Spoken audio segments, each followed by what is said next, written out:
Hello, so it's Juliet here from the Facade Academy, and today I want to show you about these hair braids, which I love to have when I'm doing a paper face event, face painting.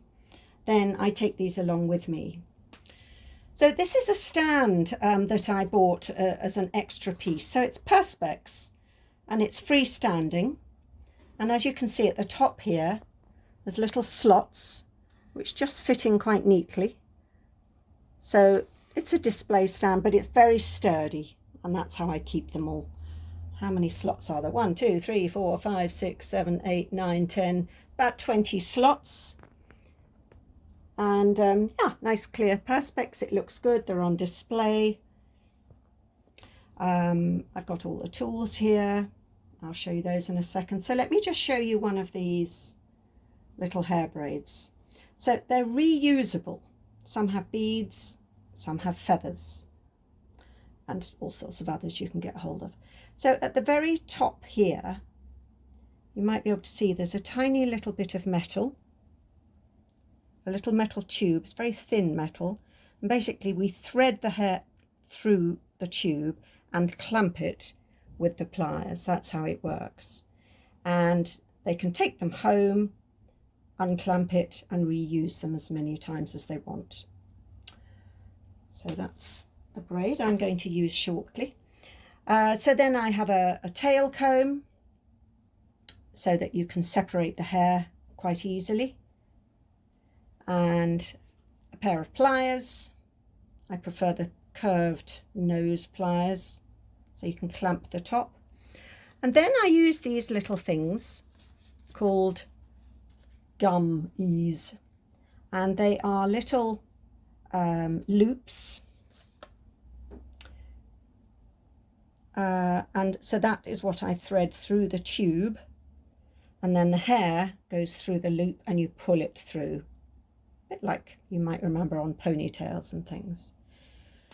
So I just buy these online, and that's the little pack, which is quite handy.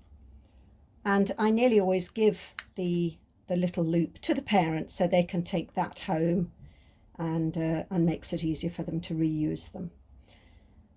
So now I'm going to show you how we put it into someone's hair. So here's my model, and here's my little braid. So the first thing I have to do is to thread the little loop through the tube. So I position, whoops, missed, there we go, put that through there and take it through to that point. Okay, so it's all ready. So the hair will go through the loop, and then I can pull the little loop through, and that will take the hair through. So I tend to give that to the child to hold, or the adult in this case.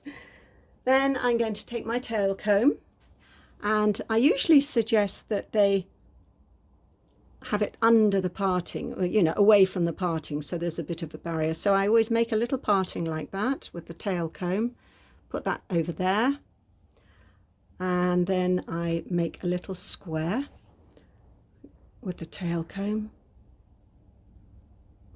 something like that. Now, how much hair you take, you will just have to learn to judge, because every child, every person has different thickness of hair. So now I've got the braid with the loop. I tend to twist that round, double it over, put it through the loop there, lay that out of the way. I now pick up the end here, see that little end, and I pull, and I just pull the hair through the loop like that, and I give that back to the child. At this stage, what I like to do is try and put the fabric on top. I'm going to clamp it with the pliers now, but not too close, not right up close, just, oh, I don't know, half a centimetre away. So now I get my pliers